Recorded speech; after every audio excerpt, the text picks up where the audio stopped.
Bienvenue à toutes et à tous dans notre environnement en question. Les statistiques prouvent qu'aujourd'hui, beaucoup plus de la moitié des foyers au Bénin utilisent le charbon de bois pour la cuisine. Une source de pollution certaine, mais surtout une cause de la déforestation qui a fait justement l'objet de notre précédente émission. L'exploitation, la commercialisation et l'exportation du bois et des produits de bois au Bénin suit son cours. Commerçants et consommateurs y vont à bon gré. Sur le sujet, le spécialiste environnement, en la personne de Patrice Sagbo, partage avec nous ici son avis. Un problème sérieux qui affecte l'environnement du Bénin et qui conduit effectivement à la déforestation et à la désertification. Si nous avons un code forestier au Bénin qui autorise la cueillette, c'est de permettre aux populations locales de satisfaire leurs besoins domestiques en utilisant les ressources de la forêt, mais dans les limites. Aujourd'hui, on constate que ce qui se passe aujourd'hui dépasse les limites de l'exploitation domestique et est devenu un business.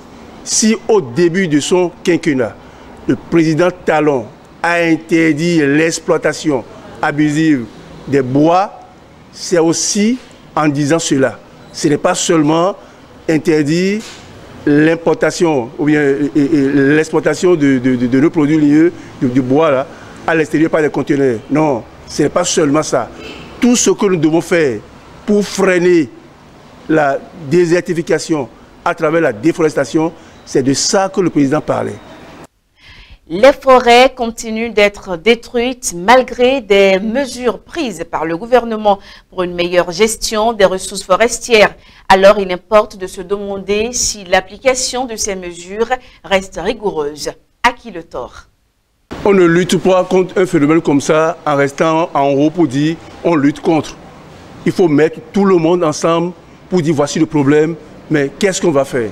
C'est devant autorité communale, autorité préfectorale, autorité au niveau central que nous assistons tous les jours à ça.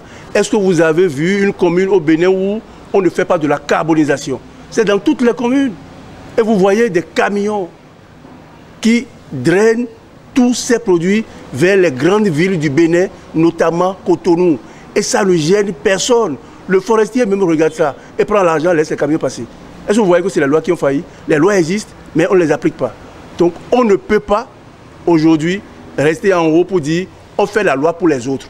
Si vous allez, vous contrôlez, vous allez sur les voies chaque week-end ou chaque jour, tout véhicule à plaque bleue, tout véhicule à plaque rouge passe par Zobodomé et prend toujours ses sacs de charbon et amène dans sa maison. Si tu es chauffeur, tu dois te débrouiller en récompense du chef, amener des charbons, des sacs de charbon au chef lorsque tu reviens de la mission. C'est comme ça. Donc tout le monde est complice de la situation. Ce n'est pas seulement les populations, c'est tout le monde.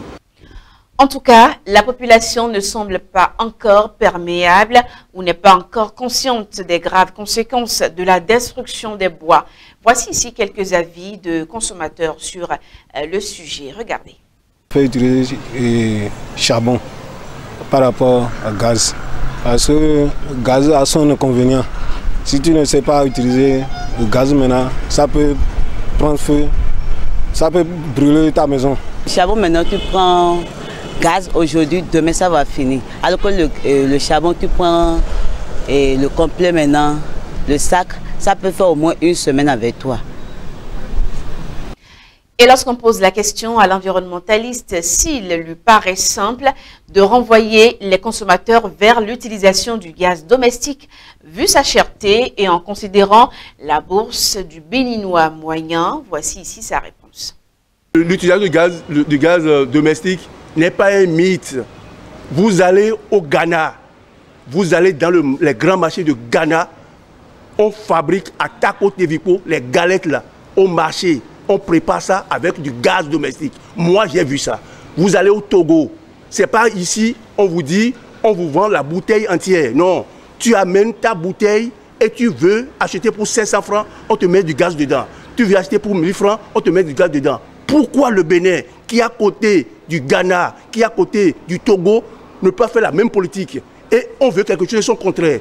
Vous voulez interdire la coupe du bois, vous voulez interdire l'utilisation du charbon, et vous ne trouvez pas des alternatives. C'est pas compliqué ça. Le social aussi passe par là. On doit subventionner le gaz domestique et ça doit être démystifié totalement et mis à la portée de tout le monde, de tous les foyers. Je pense que si on fait ça, on aurait résolu une partie du problème.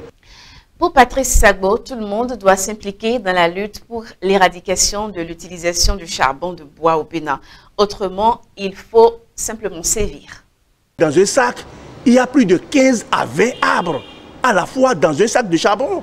On ne refuse pas d'utiliser le bois, mais avant de vendre du charbon, tu dois être planteur reconnu d'arbres et tu iras couper tes arbres pour fabriquer ton charbon. J'insiste sur ça. Premièrement, tous ceux qui déboisent contribuent à la déforestation et donc la désertification.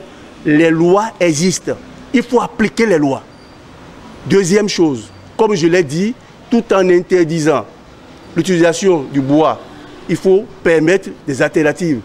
L'alternative qui est plus proche de nous, c'est l'utilisation du gaz domestique.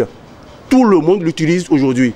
Donc on va investir dans cette activité en subventionnant pour que ça soit à la portée de tous les foyers moyens. L'autre chose, c'est de commencer par parler aux enfants à la base, dans les écoles, pour dire, lorsque vous abusez de la nature va se fâcher. Et nous avons le devoir de conserver au moins l'état auquel nous avons trouvé la nature aux générations futures pour ne pas pécher demain. Nous devons faire donc de cette activité de l'éducation environnementale au niveau de toutes les écoles et veiller à l'application des lois. Nos autorités à divers niveaux, que ce soit le maire, le préfet, le président de la République avec ses ministres, doivent veiller à l'application des lois qui protègent les forêts.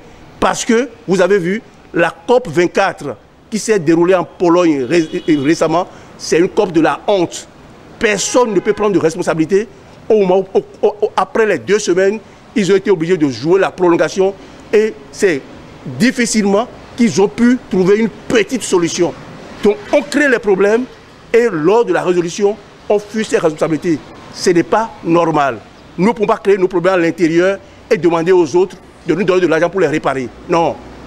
En faisant ça, on n'est pas responsable du tout.